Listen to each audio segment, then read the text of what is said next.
This is a public service warning. The following podcast may cause you to smile, giggle, or even snort uncontrollably. For this, we would like to apologise. And now, coming to you from the dairy kitchen at a non-disclosed location somewhere in Ireland, here's Nules and Mark with "'Tis Just a Bit of Craic." Oh yes, here we are. Here we are. I can't sing "Here We Are" walking down the street. Please don't. Again. You sang that a few weeks ago. Yeah, it's getting old now. Episode 5? Stop. Really? I mean, the season's either going to come to an end soon. I'm getting old. Or are by we the doing minute, that sort of thing? I'm getting old by the minute. So this is how you know you're getting old, isn't it? Because Oh yes. do you know, you're kind of going suddenly. God, that's 5 weeks ago. 5 weeks ago, and we'd like to thank you for tuning in week on week to hear Absolutely. "'Tis Just a Bit of Craic," and also watching some amazing video work by Nules here on YouTube. Well, I wouldn't go that far now. Oh, brilliant. I'm learning on the job, lads. I'm learning on the job. Doing a fantastic job. Do my best. That's Welcome. all you can do. So how was your week? Well, my week, I actually want to run something by you now, Mark. Go on, go for it. Did you ever hear of a floor-drobe? A what drobe? A floor-drobe. Is that a wardrobe that's fallen over and is on the floor? Yeah, well, I suppose you could say... Those old wooden mahogany ones years ago when you were a kid. It's similar to a wardrobe, but it's basically that you just couldn't be... Asked? You're going to say asked? I was going to say it, but you said it for So we me. can say asked. Can be asked. Go on, Nules, spit it out, girl. Putting your clothes in the wardrobe, so you use the floor. So no wardrobe at all. You just dump your clothes. Oh, no, you probably do have you probably have a walk-in wardrobe. Oh, how say, right, posh, isn't it? I'm Walking telling you. wardrobe. What is this? Yeah. The Housewives of Beverly Hills? With the housewives of an Undisclosed undisclosed location somewhere in Ireland. Indeed. Yeah, no. I was reading about him. I didn't know. Well, I didn't realise I actually had a floor-drobe until I read about it. So basically what you've been doing is just dumping your clothes in a pile in a corner of your room. And hoping that they'll magically get all tidied away for me. I'll walk in someday and go, wow. And do they? No. So that's what a floor-drobe is. Yeah. Had you not ever heard of one? Never heard of a floor-drobe until now. See, I've learned something on this podcast. It truly is an education. So you can start using one now. Floor-drobe. Yeah, I'll try that. A floor-drobe. Yeah. Thank you, that. And I think... Down to Jisk now, or to, what's the other place? Well, who needs... You don't need nothing because you just dump your clothes in the corner and leave them there. Yeah, that's a floor-drobe. But I suppose it would be more satisfying if you had the wardrobe in the first place and you just went, bothered, not bothered. I remember as a kid watching horror films. Well, not as a kid, but as a teenager. Because Okay. kids shouldn't be watching horror films. It's when you were about 5. Oh my God, The Exorcist. But going to bed then, and in our day you had those old wooden, big old wardrobes. Oh, yeah. Yeah. And of course, when it gets cool, they creak. They make Yes. noises. Or you just think somebody's going to be hiding in one of Well, them. this is the whole thing. So you're watching a horror film, and then you hear this noise. You went, is the wardrobe monster going to jump out at me. to jump out and kill me? Yeah. But you don't. They just start to creak. Well, every corner of the room used to freak me out after watching a horror. It still does, actually. The dark. The dark. The dark. Have you seen a film called The Grudge? No. Okay, we have to organise that Okay. one night. And Am I going to be traumatised? you from will it? be, yeah. Oh, okay. Well, I suppose that's the whole point of a horror That's film, it. isn't it? Especially by people who have long black hair. Oh. People who've seen The Grudge know what I'm talking It's about. like, when you see little girls in like that, like kind of in 1970s garb with the long hair and it's over their foreheads and they're on a long Like when you were a kid, you mean? Yeah. and they're just standing there. Yeah. Why is that so freaky? It just is. Yeah. Like we were talking Remember about... the twins in The Shining? I was about to say that. Yeah, we were talking about horrors there recently. And there's a prime example. Yeah. The little kid on his little trike thing going around. Going around in a circle. And then these two girls just standing there staring at him. Yeah. Yeah, frightening the life Freaked out the of him. hell out of me. That was even worse than all the blood coming out of the lift. I was just going, oh, red wine. Yeah. Lots of red wine. By the way, can we just say something here? If you do hear any noise outside the dairy kitchen, it's not Jack Nicholson about to burst in with a The Texas Chainsaw Massacre. chopper, I was going to say. Can we say chopper? Whatever that... An axe. An axe. Yeah. Oh, yes. It's Here's just, Johnny. It's just, No, it's just not someone Here's Johnny. outside doing something at the moment. Yes. All right. So we'd like to That just... doesn't involve any murderers. No, so it's intent. okay. Just Yeah. from where we are at an undisclosed location. Yeah. So that's a floor-drobe. That's a floor-drobe. At least if you have a He's making floor-drobe... me a floor-drobe. That's what he's doing. At least if you have a floor-drobe, you won't be worried about some monster jumping out of it. No. because you'll be able to see them. But that's what I'm anyway. saying. It's a safe option if you're into horrors. Have a wardrobe. Perfect. I think that's a good idea. I like that. Yeah. Nice So one. what did you do with your week? Did you get any interesting facts from your week? Do you know what it is? Not facts, but the fact is, I suppose it really is a fact that I have to go to the dentist on Friday. Oh, God. Next Friday, not this Friday coming. So I'll let you know how it goes. Oh, Yeah, and I've got a bit of a fear of the dentist. It stems back to the old school dentist who literally... yeah, who used to yank the teeth out with a big pliers. While breathing all over you with halitosis breath. I'm not that old, believe it or not. That it was the pliers. But I remember you'll be at school. I don't know if this was the same with you. Like you were down the end of the list waiting for the school dentist to check your teeth. Yeah. Of course, all the other kids were like screaming their heads off in there. So you'd arrive in and the dentist from hell would say, yeah, you got some fillings. You must come and see me. And that was it. And for some reason, my mum said, okay. And you were you'd like, go to the school dentist. I remember being locked in. Okay, that's all kinds of wrong. Isn't it? You Yeah. think, right? Locked into the actual dentist Yeah. room? Oh, no. So the dentist would say to you, put your hand up when it hurts. You put your hand up, she puts it down, right? And then locks the door so you can't get out. Can you imagine that today? Oh, my God. Could you I don't think that'd be allowed today. Yeah. So ever since then, I've got a fear of dentists. Well, I wouldn't blame you now, to be And fair. don't get me That's wrong, very my traumatic. dentist is lovely, Yeah. right? She's a very nice lady, and she knows that, She's not coming at you with the pliers. no, thank God, or a chainsaw, and I'm scared, to go to the dentist. It's just the way it is. You walk in, you get that horrible dentist smell. Yes, the kind of smell of sterile Yeah. mixed with blood and guts It hasn't evolved at all, has it? and brain matter from when they pulled out your Christ, tooth. where am I going? Jesus. It's a dentist, not a horror freak show. You're going to be in the next film, Saw 572. God, bloody hope not. I'm going to get my teeth checked. But yeah, so that's what I'm looking forward to. It's Friday week, so I'll let you know how that goes. I'm looking forward to hearing how it all goes for you. Thank you very much. Okay, so tis just a bit of crack It with is. I'm Nules, this is Mark, Yeah. and now it's time Sorry, lads. for He thinks that is funny now, and it's like, I'm sure they're all going, yeah. That old Mark, joke. That old I think it's chestnut. funny, honestly. Well, look, as long as Mark thinks it's funny, we'll let him have his little moment in the sunshine. By the way, before we move on to pop culture, Yeah. who's our guest this week? Oh. Are you going to let us know yet? Will I? Do you want me to? It's entirely up to you, Mark. You tell Nules.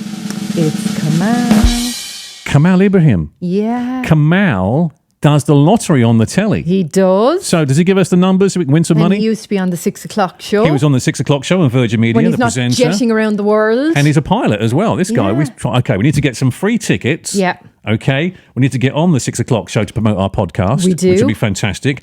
And we need to win the lottery. Yes. Then we wouldn't need to be doing anything at all. We could just be sipping pina coladas on some lovely sunny island. Doing the podcast, of course. Of course. Oh, yeah. Of We course. wouldn't stop doing the No, podcast. definitely not. Okay. Looking forward to speak to Kamal. Yeah. That's later. But now let's do this. Pop Culture Corner. Woohoo. Now, what have we got, Nules?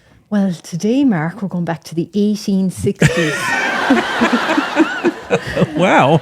And we're talking about music from the 1860s. Do you think you'd be able to manage that? So there's much around back then, was there? Well, A lot of classical music, maybe. Yeah. Is that what we're doing? Who was your favourite classical musician? Oh, it's got to be Beethoven. Oh, I knew you were going to say or that. Chopin, or one of those. Mozart, maybe. Okay. Bit of Mozart, number 1860s? 900. Have you been on the wine or Oh, something? wait now.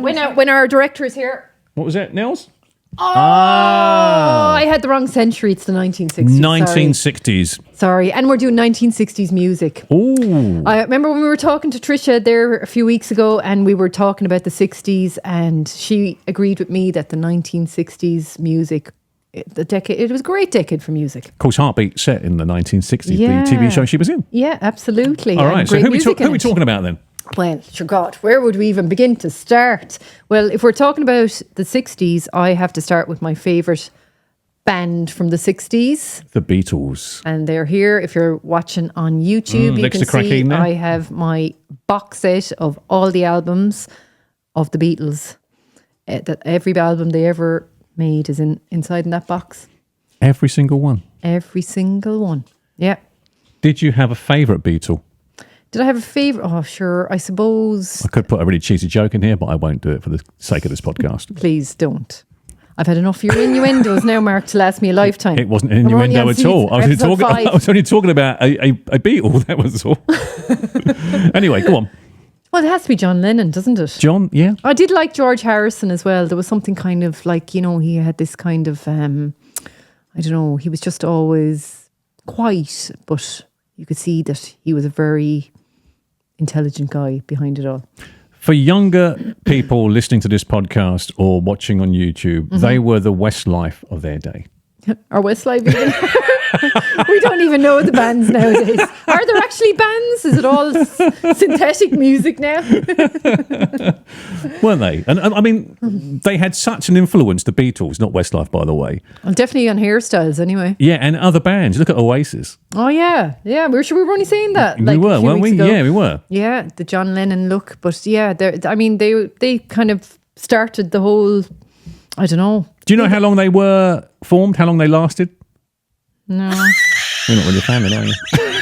I know they ended in the 1970s, So the early 70s, wasn't it? So how long did they end fairly early? Well, they went on kind of till the early 70s, wasn't it? And then when John Lennon met Yoko Ono, I think that was kind of the beginning of the end for the band.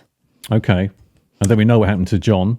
We do. In 1980, sadly. God rest his soul. God rest his soul. That was, I mean, imagine the amount of music we've missed out on because of that person. Yeah. Yeah. Yeah. So true. Yeah. I did like Paul McCartney.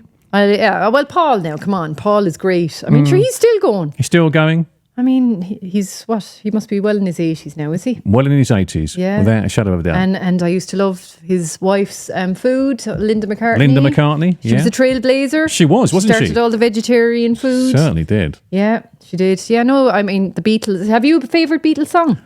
I actually like I Want to Hold Your Hand or Twist and Shout. Oh, yeah. Well, they're great. Yeah. They are great. I have to say now, my favourite album is Sgt. Pepper's Lonely Hearts Club Band. Yeah, I love that. It's kind of quirky and different. And yeah, Lucy in the Sky with Diamonds. I think even back then to the 60s, going back to the 60s, they were ahead of their time too, weren't they? With music. God. Oh my God, sure. You know, I mean, you had Elvis. Love the worldwide. Sure. Yeah. You had Elvis, sure, then you could say that really he brought rock and roll to where it was in the 60s, didn't he? Certainly Elvis did. the Pelvis. Sure, wasn't he banned from performing on television? Yeah, because of his very unholy moves. Unholy moves. I mean, Elvis was great. I mean, he kind of transcended the 50s, 60s and 70s, didn't he? He did until his demise, unfortunately, as well. Until his God demise. rest his soul. God rest his soul. God rest his soul. Well, we are talking about the 60s, so there's going to be a lot of God rest his souls. You had, of course, then Motown back in the 60s. You had Smokey Robinson, your Marvin Gaye, you had the Four Tops, a lot of Motown music. And sure, Motown then was kind of the inspiration for a lot of the artists then that we would have known, like Michael Jackson, say. Exactly. Yeah, I mean, Tina Turner was another person, I'm sure, that was heavily influenced by Motown. Well, she would have been back with Ike, I suppose, back in the late 60s, I'm guessing there. Proud maybe. Mary. Fantastic. Lots of great bands and music produced in the 60s. I mean, we could be here till next week still talking about it, couldn't we? You had the Kinks, you had the Monkees. Oh, God, name out a few more. I mean, the Monkees sure then had their own TV show. They did. They had their own TV show. I used to love that on a Saturday morning. You'd be watching the Monkees. I mean, that was a great song. I'm a Believer. I'm a Believer. Yeah. But Hey Hey were the Monkees. Yeah. And I think as well, once you have, you know you've made it when you have your own TV show as well. Absolutely. I mean, yeah. And then Elvis, of course, made all those films. He didn't like making those cheesy films, though, I don't think. I heard that, yeah. I did hear he wasn't a fan of those. Well, those particular films. He didn't like doing those cheesy kind of musicals. I think he wanted to be kind of seen more as a serious Hollywood actor. Yeah. But the Colonel, of course, saw the Cash. spandoolies. Yeah, I was about to say that. He saw the money. Yeah, and he just ran with it, really. But sure. And again, such a good-looking man, Elvis. He was. Oh my God, he was. You know? Yeah, and of course Lisa Marie was the image of him. Image of him. And of course, we must also admit, and of course, we must also say that Lisa Marie was in our favourite pub. She was. In our undisclosed location. She was. That one day we hope to broadcast from. Yes. You never know. You never know. And of course, now, speaking of the 60s music, we can't talk about 60s music and not talk about Ireland in the 60s. Yes. With the dance halls. Okay, yeah, they were big at the time, weren't they? They Huge. were, yeah. Everyone went there. Absolutely. And you had the likes of Brendan Boyer. Do you remember the Hucklebuck? Hucklebuck, yes, Yeah, indeed. well, we don't remember, obviously. No. We weren't swinging around, but our parents probably were. Joe Dolan, of course, would have been around back then, wouldn't he? Joe Dolan. God rest his soul. God rest his soul. And sure, Brendan Boyer is God rest his soul as well. But the dance halls, I remember I often listened to my parents talking about the dance halls. They seemed like great times. Great crack. Great crack. And not a bit of alcohol seemingly was consumed in them. Cups of tea, I think, wasn't it? Cups of tea, and the boys would be at one side and the girls Yeah. would be at the other, and you'd have to wait to be asked to dance, seemingly. I mean, it sounded like pure innocent Fun. crack. Crack, excuse me. Yeah. That is the operative word. Crack. And of course, going back then to just general 1960s music, I suppose, you had the Rolling Stones. The Doors. The Doors, I mean, and the Beach Boys. Beach Boys. They introduced a generation to surfer dudes. California Dream. Yeah. Oh, no, that was Mamas and Papas. California Girls. Yeah. I'm sure they were there too, weren't they? The Mamas and Papas were the 60s, There you go. yeah, absolutely. Easy mistake to make there, Norse. Easy mistake to make. So many great bands. Yeah, send us Artists in. Let us know back in who the you 60s. loved. If you liked 60s music, let us know any particular bands that you liked. You know, you never know. We might chat about them here on the podcast. Indeed. Right, that was Pop Culture Corner. now time for this. And now, it's time for the former home and away stars. Amazing Fact of the Week. In 1971, Pink Floyd played a show in London that was so loud it killed all the fish in a lake 100 yards away. Jesus, Oh really? my God. How loud was it? Fucking hell. What about everybody's eardrums at the concert? Who is that from Home and Away? I am not. Come on. No. You want to know, right? You want to know who it is. Part yeah? of his contract was that his name wouldn't be divulged. Come on. Now, if anybody can figure out who it was, we might be willing to let it slip, but no, I'm not going to tell you. I'm not going to tell you. Meanwhile, so Pink Floyd, they played Killed all the fish. so loud that they killed the fish. How was it, a mile away? No, 100 yards, he said. Oh, was it? Did you not listen to Took the it? cheese out of my headphones. I thought it was a mile, he said. No, 100 yards. 100 yards. Might need to play that again, just to clarify. Yeah. But not now. I'll just put it on a loop for you later and you can listen Thank to you it. very much. And you'll eventually sink into your brain. Do you like a bit of fishing? Because I think that's the way to do it now is literally just get a play- Pink Floyd song. Yeah, we'll just bring down a massive speaker. My speaker over there. We'll put it down by the river. Yeah. Put it on really high. It's a fridge, Catch a really. few trout. For Elvis. Oh, I love that. Okay, so another interesting fact from the ex-Home and Away star that Nules won't tell us who it is next week at But the same time. he's doing a good job now, in fairness. Now, love this part of the podcast. This is one of my favourite parts. Time for this. Woo! And now it's time for the Misheard Lyric Bit. Right, Mark, what have you got for us today? Okay, thank you again for sending in your misheard lyrics. You can do that on our social pages. Yes, you can. As I said before, we're on TikTok, we are on Instagram, we're on Facebook, and we also are on WhatsApp. We're And on the number WhatsApp, is 089 202 3294. Why not drop us a WhatsApp voice note and we'll play it out on the podcast as well. Absolutely. Okay, here we go. Time for this, Nules. And now it's time for the Misheard Lyric Bit. Love this part of the podcast. I do too. Okay, and thank you for sending in your misheard lyrics as well. Please send more in too. Yeah, to Instagram. We're on Instagram. We're on TikTok. We are not on Twitter. We are on Facebook. And we also have a WhatsApp number, which is, Mark? 089 202 3294. Why not send us a WhatsApp voice note? Okay, so your very first misheard lyric, love this, comes in from Peter. It's So Rihanna's Only Girl in the World, the first misheard lyric. And thank you to Peter who sent this one in. So the real lyrics are, I want you to love me like I'm a hot guy. Okay, whatever you're into, Mark. Well, Peter thinks Rihanna's singing, I want you to love me like I'm a hot pie. More food. Let's have a listen. I want you to love me like I'm a hot pie. Yes!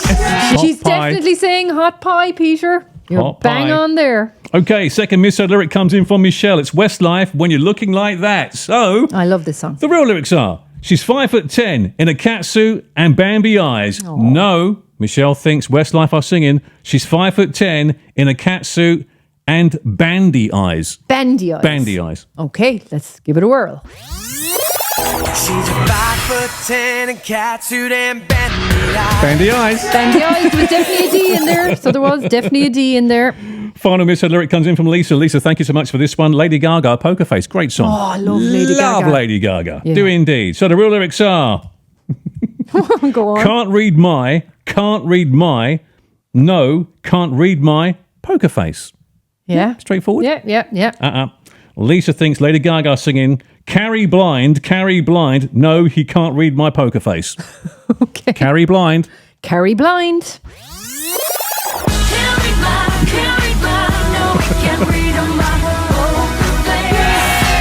Love it. Now, Carrie Blind, do you know Jason Waterfalls? I'd by say any Carrie chance? Blind does know Jason I'd Waterfalls. say she does. Indeed. So listen, if the two of you want to come on the podcast and explain yourselves, you're more than welcome. And as always, as you keep saying, drop us your misheard lyrics. We want to hear from you. Yeah, more from the Misheard lyrics next week.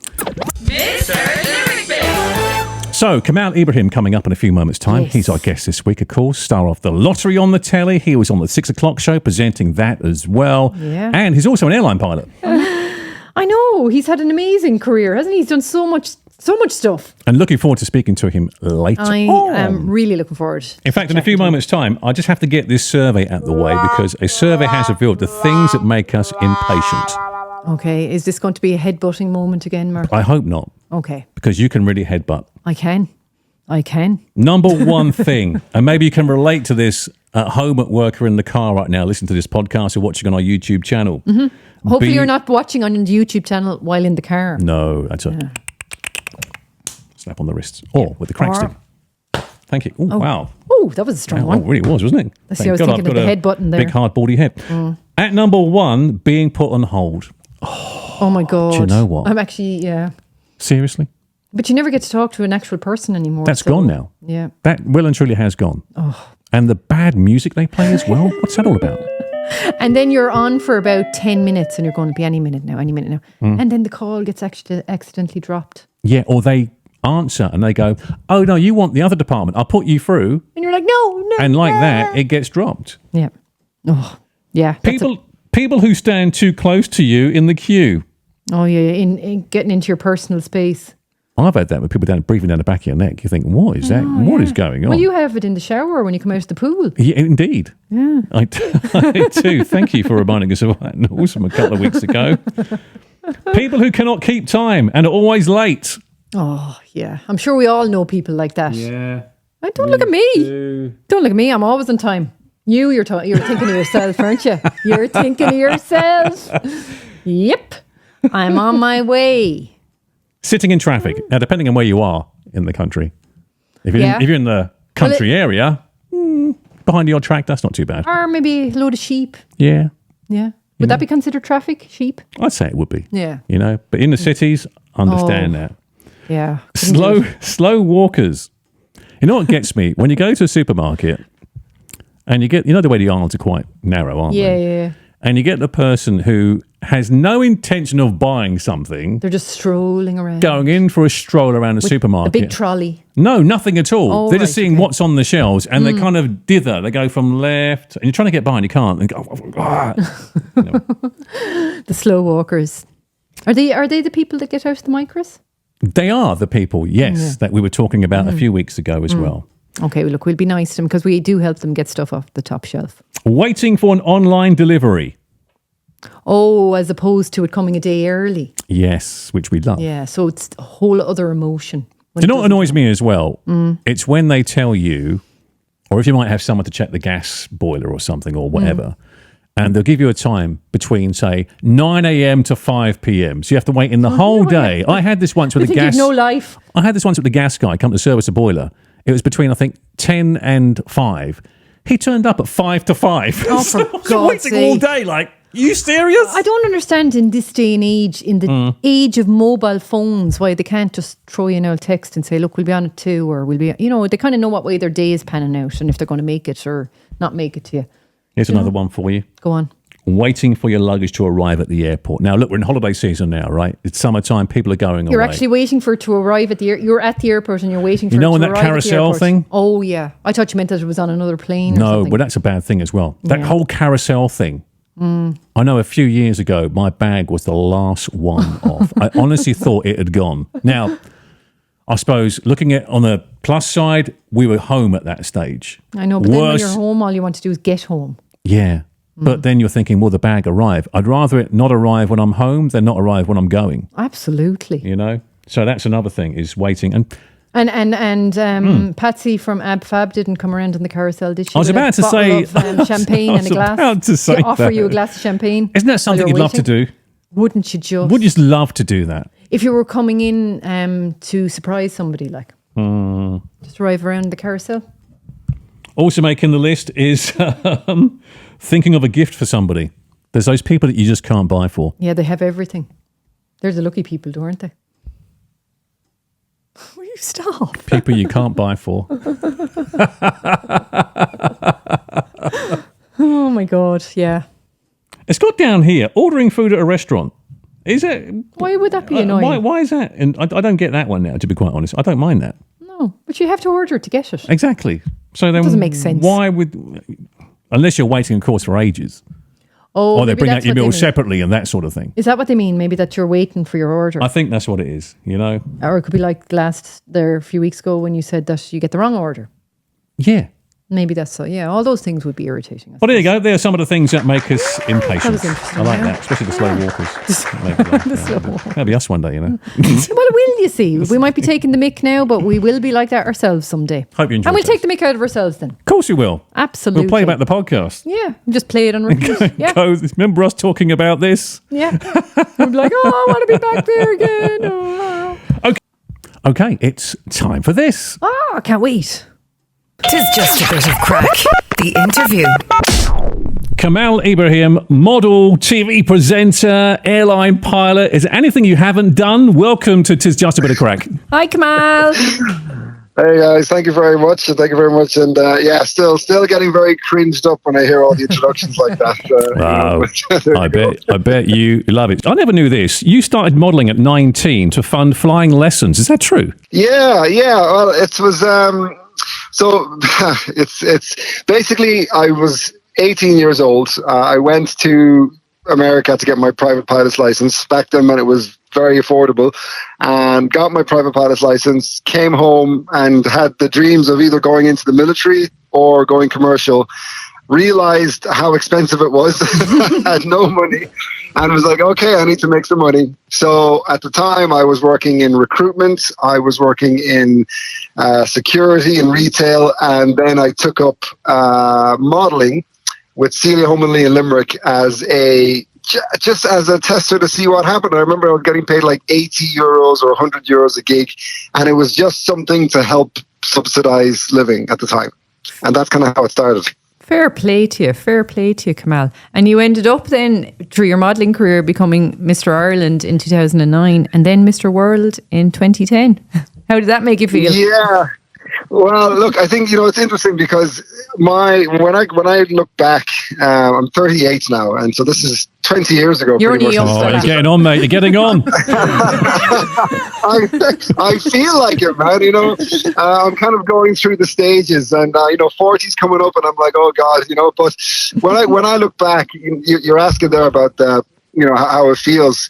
To be honest, I didn't really plan any of this. It was kind of like, okay, well, I will just do what feels right. The modeling came up. People were saying, oh, you should give it a go. I gave it a go. I met Celia. She was fantastic. And in those early days, Celia was she was a great support. She gave me loads of opportunities. And and it was those two of us. There was myself and there was a guy called Shane Lennon. We became very good friends. Yeah.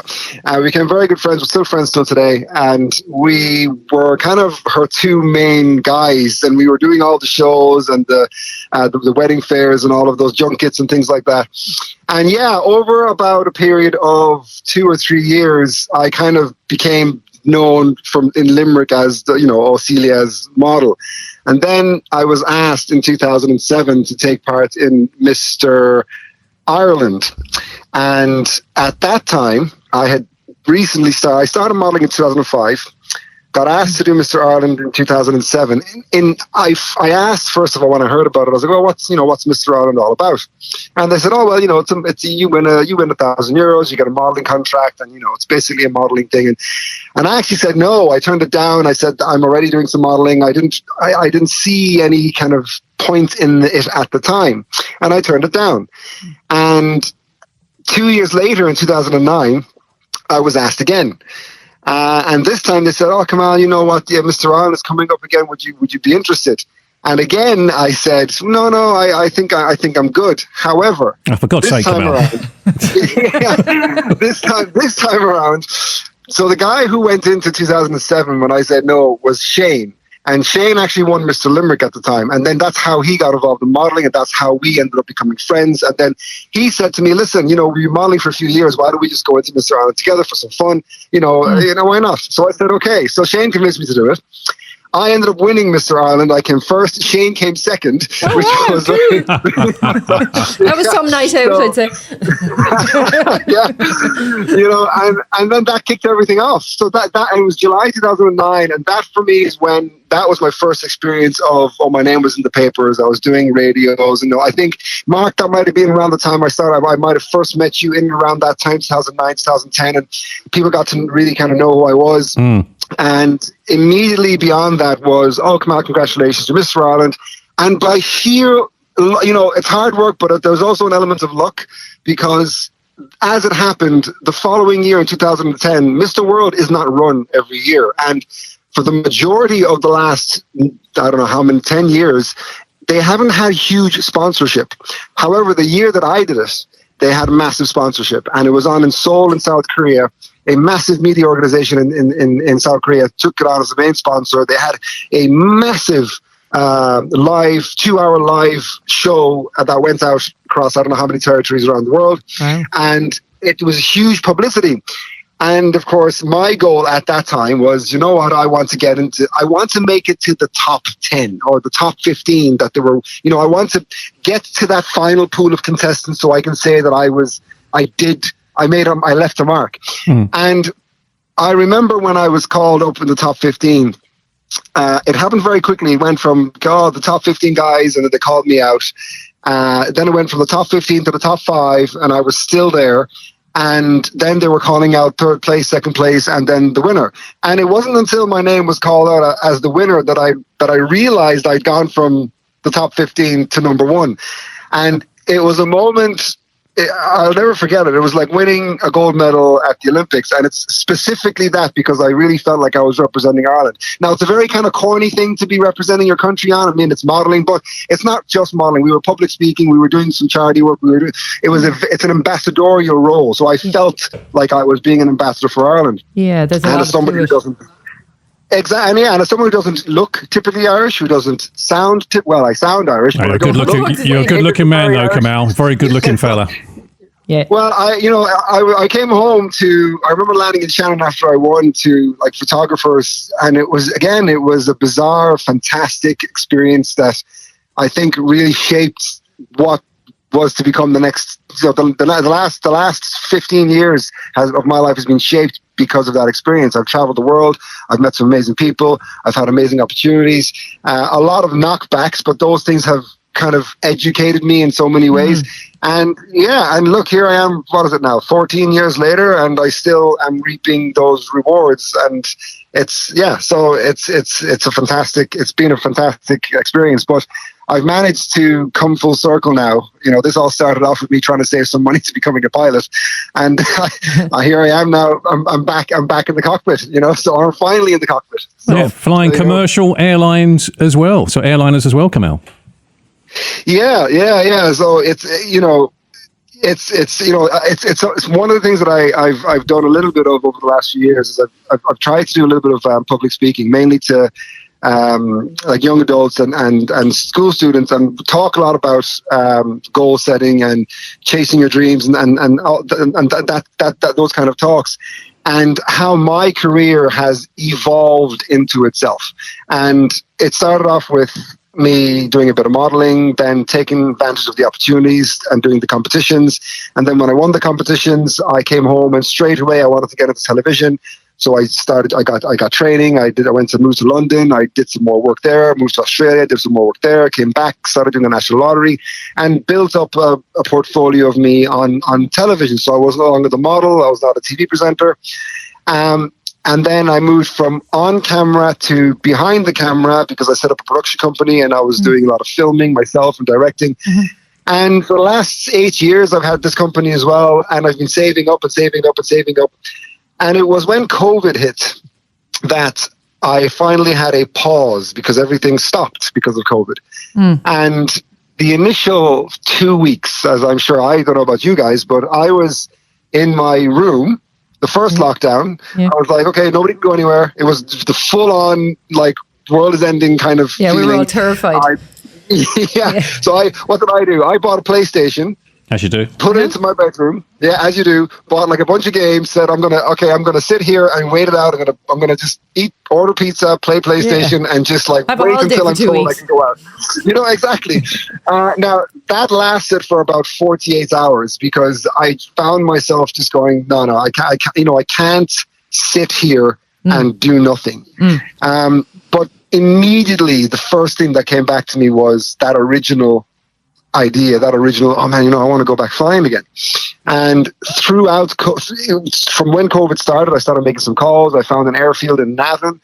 I renewed my private pilot's license, which I got 13 years beforehand.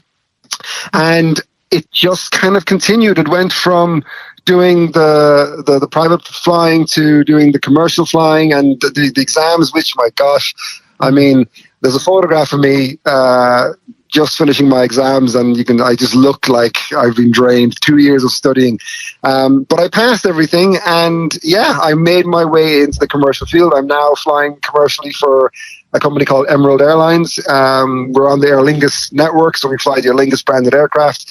And it's a dream that I've wanted to do since I was 11 years old. And it's kind of come full circle because of the modeling, because of the TV, because of the production work. I've been able to fund and find my way back to the cockpit. Well, fair play to you, Kamal. And is it true that you could fly before you could drive?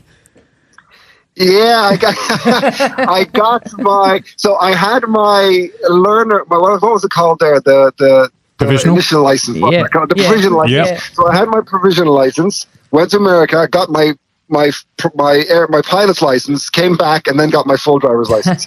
So I mean, it was a bit bizarre, but there you go. But Kamal, I mean, you're a good man to talk, as we're finding out right now. Great for an interview. Fantastic. Have you done the onboard announcement on the flight yet? You know what's really funny, Mark, right? I'm somebody who works, obviously, in the media. I talk.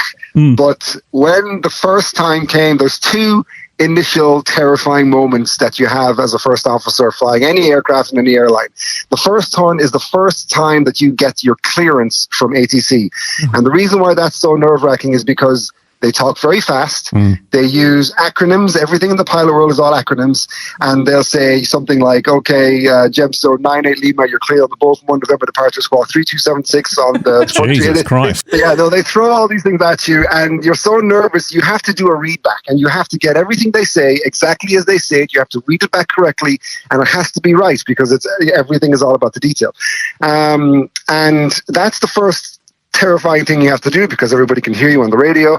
And the second terrifying thing is your first PA to the passengers. And again, I'm somebody who talks. I've spoken on TV, I've had live audiences, I've done all that, but the first time I spoke to the 72 passengers was terrifying. I was like, hello, ladies and gentlemen, this is your first officer, Kamal, speaking from the cockpit. Oh, mate. And I was like, what the hell do I say?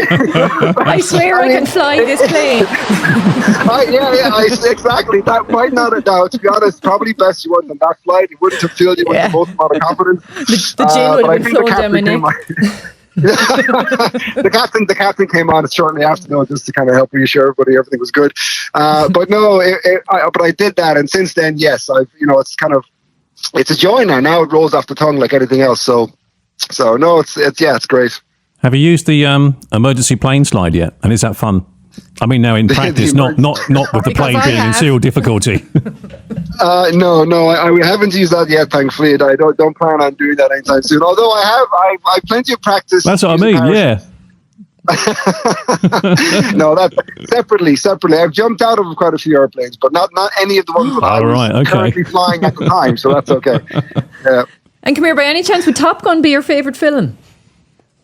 Oh, how would you guess? Top Gun 1. But Top Just a Gun wild 1, guess. though, the first one. Oh, You yeah. maverick, you, Kamal. You maverick. You don't like the CGI in Maverick, no? No, I kind of feel like, it came out of nowhere. It was the most exciting thing ever when I saw that trailer dropping. But I was like, yeah, it's cool, it's nice, but it's just something about the original film, yeah. You can't beat the original. So that's it for me. Just getting back to the TV presenting side of things, you're still presenting the lottery on RTE, and also I saw you on the 6 o'clock show there for a while, co-presenting as well. Good fun? Yeah, no, it is. And look, again, it's something that I'm very much of the opinion, and it's kind of some of the things that I would kind of say. Now, I have a son now, Nico, he's 10 years old, and when I'm talking to him, or when I'm talking to, if I'm doing any of the talks that I do, one of the things that means a lot to me is just kind of not pigeonholing yourself, even by accident, when you're doing things that you want to do. I'm always open. I want to continue to do the things that I enjoy doing. And even though, modeling and TV wasn't the dream in the beginning, it became something that I was successful in. I became good at it. I do enjoy it.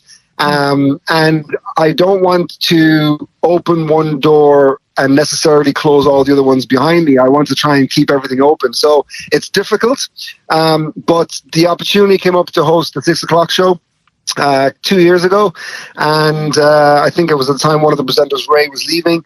And I put my name in the hat, and I went in for the screen test, and I passed, and they had me on. And again, it's fun, it's enjoyable. The nature of the show as well. It's pop culture, it's fun topics, it's nothing too serious, and it was lovely to have the balance of doing something where I could show a bit of personality on the 6 o'clock show. And when I'm doing stuff on with the lotto, it's very scripted, and it's you've got to stick to the script, as they say. So it's nice to have the opportunity to do something different. And now I don't do that so much these days. I'm kind of more on standby. But, no pun intended. We're going back to the planes there. No pun intended there. No, exactly. Very good. Exactly. Do you get to eat the food on the 6 o'clock show, Kamal? I've seen the show, and when the chefs come on and cook this delicious food, do you actually get to eat it afterwards when the credits roll? Yeah, no, we do. The funny thing is, so the cooking segment is always at the very end, and the guys behind the cameras, they're fantastic, but they got to keep us, okay, time is up, we're closing off now, 10 seconds to go, and sometimes the food is only just ready, and sometimes it's delicious. I mean, it's really, really good, and we're starving because it's been, we've been there all day, and we get a chance to have one or two bites on camera, then we smile, we wave, we say, we'll see you again next time, and then they'll say, and we're off air, and then there's like three or four of us who are there just go to grab whatever plate we can and take it back into the green room. So we do get to eat it, but it depends. You have to fight for it as well. But have you done that thing where you've actually tucked into something on camera and go in your mind going, this tastes horrible, but I can't actually say that, and you smile and go, oh, this is lovely? It hasn't happened. Hopefully it won't. But that will be the real test of how good a presenter you are when you can keep your game face on. Oh yeah. And come here, was it true that you were asked to take part in Dancing with the Stars, Kamal? Yeah, do you know what? This was such a kick in the teeth, because I've had a call with them 4 times over the last maybe 5 or 6 years, and I've been offered it twice. The first time I was offered it, I turned it down because it was a late notice, and I'm very strict on myself. If I wouldn't go into something unless I knew that I had a chance of actually doing well, representing myself well, if not winning. So I had to turn it down. That was maybe 3 or 4 years ago. And then, it was before COVID actually. And then not the one gone, but 2 Strictly's ago, I got a phone call the day before they were launching to say, Kamal, unfortunately we've had somebody drop out. Could you jump in? We'd like to offer you a slot as one of the dancers. And I had exams, my final exams coming up like 6 weeks away. I wasn't training because I was in the middle of my exams. I wasn't really fit. I wasn't really in shape. I had my exams coming up. So I was like, are you serious? And I said, listen, guys, I'm really sorry, but I have to decline. It was such that show. And, I love being on stage. I've done acting, I've done dancing. And I love that show in particular because it's an amazing experience. When you do anything like that, I've done panto, I've done things, you kind of get into a little bubble. And you get to the experience of the whole thing is really fantastic, and it's real skill. It's not easy to do. No. So I've been waiting for a chance to kind of go in to do something like that, and specifically that show. So the last time I had to say no was a real kick in the teeth. But you know what? I just kind of had to put the priorities where they had to be, and hopefully now Maybe that I've next gone year. through it, Maybe next year. Maybe next year, mate. Get yourself forward We there. put it out there for you now, Kamal. We'll try and get Brian on the show, definitely. and we'll put your name into the hat. As well. And of course, we have to mention as well that you are, of course, am I right in saying, a cousin of Danny DeVito? Oh yeah, geez, it's almost I remember when this first came out. It's kind of funny. So my mum, as you might or might not know, is DeVito. So she's Roma DeVito, and she's from a town in Italy called Frosinone, which is about an hour just outside Rome, inland. And her family, all the DeVitos came over here, maybe, I don't know how many years ago, 40, 50, 60 years ago. And she is a kind of direct cousin of Danny. So I'm the second cousin, actually, to Danny. And I found this out, I forget what year. It was the year that Danny was releasing the film Matilda.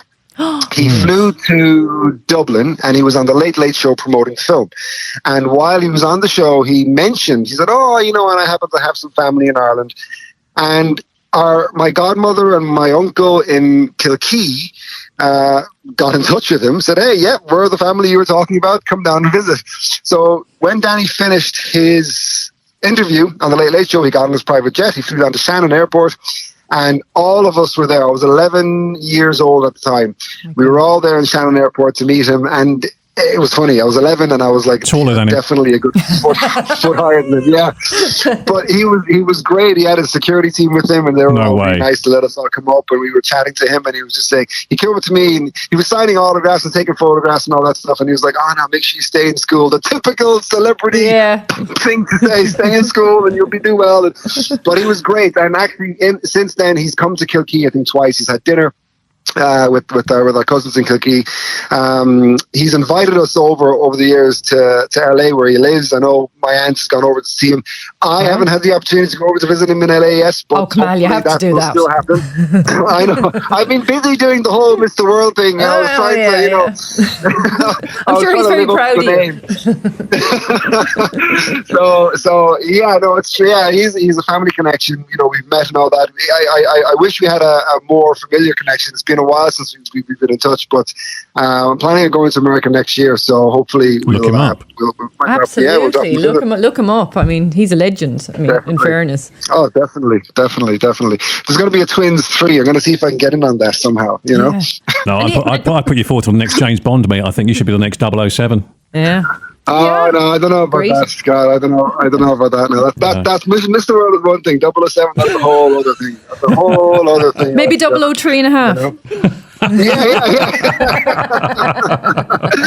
Yeah. No worries. Yeah. So what can I say?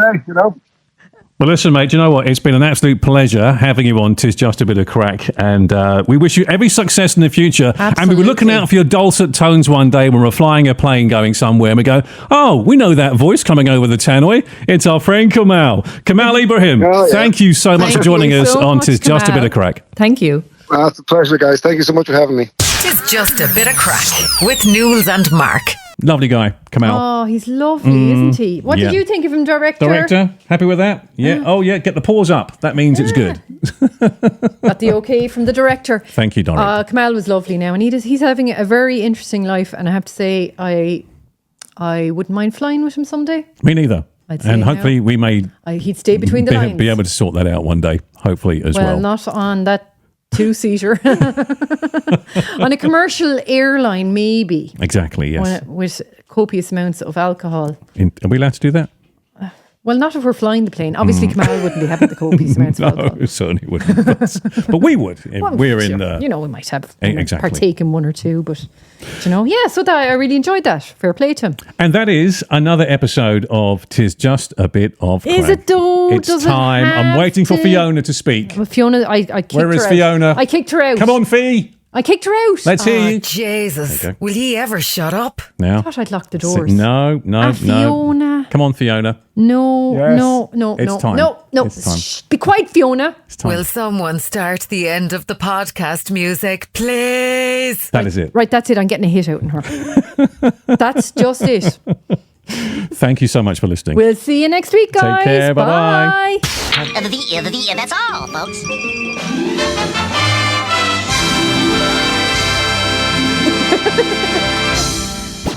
You've been listening to 'Tis Just a Bit of Crack with Nules and Mark.